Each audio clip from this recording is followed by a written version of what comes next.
How to replace a 2014 Honda Accord 4-button smart remote key fob battery. Now here's Sergeant Locksmith to show you how.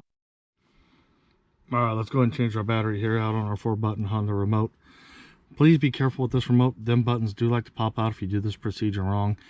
If that happens, at the end of this video, there'll be a clip for it. All you gotta do is just hit the little thumbnail to go to it. Now let's get started. You can, if your keys are on, leave them on, that's fine. Go ahead and hit your emergency release. Pull out your emergency key blade. Make sure you hold your remote.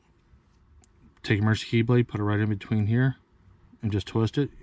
You notice how it just pops. Now lay it button down, face down. Now that you got it over, keep your finger on the back. These little releases right here, pull back on them lightly. Not much pressure is needed. If you do, they like to break.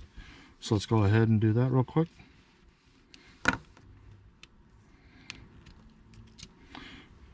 It takes a CR2032 battery. So we've got our new battery. We'll put it in. Push it in. Push down and it pops in. Pop that side up. Go ahead and squeeze them together. Put your emergency key blade back in. And there you go. You've just changed your remote battery. Hey, thanks again for watching this.